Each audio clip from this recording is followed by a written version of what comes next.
Donc nous allons dans cette vidéo utiliser la galerie, qui est un outil très pratique qui comporte beaucoup d'éléments que beaucoup d'enseignants peuvent utiliser de manière différente.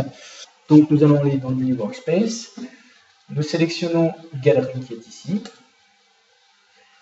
Alors ici la base a déjà été créée, si elle n'est pas créée, c'est-à-dire que si vous cliquez sur Galerie et que vous n'avez rien lors de votre première utilisation, voici la démarche.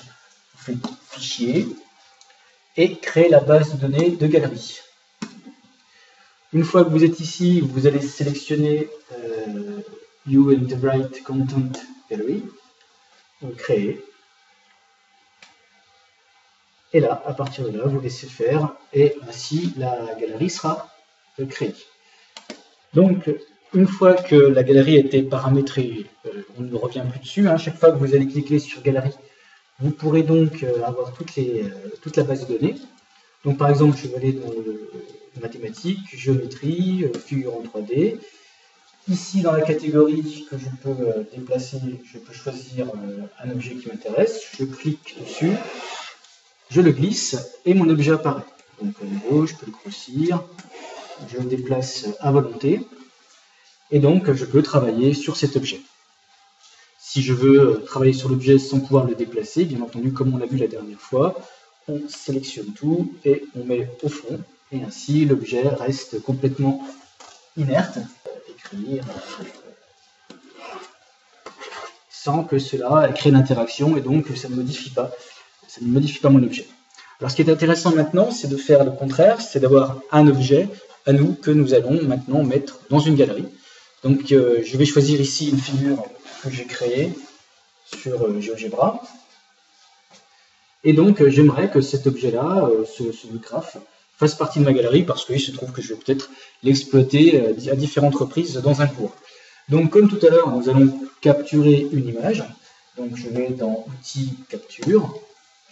Je vais choisir un port partiel. Je sélectionne une image. Voilà, cette image maintenant s'est insérée dans une nouvelle feuille. Je retourne dans Galerie. Il se trouve que ce sont des mathématiques. Alors là, je n'ai pas la catégorie, par exemple, qui m'intéresse. Je souhaiterais faire une catégorie, par exemple, probabilité. Eh bien, je vais donc dans Fichier et je vais faire une nouvelle catégorie. Donc ici, je tape probabilité. Donc, j'ouvre la catégorie probabilité, je sélectionne grâce à l'outil sélection, je prends mon fichier et je le glisse à l'intérieur de la catégorie probabilité. Voilà. Maintenant mon fichier est disponible. Je vais essayer de le renommer.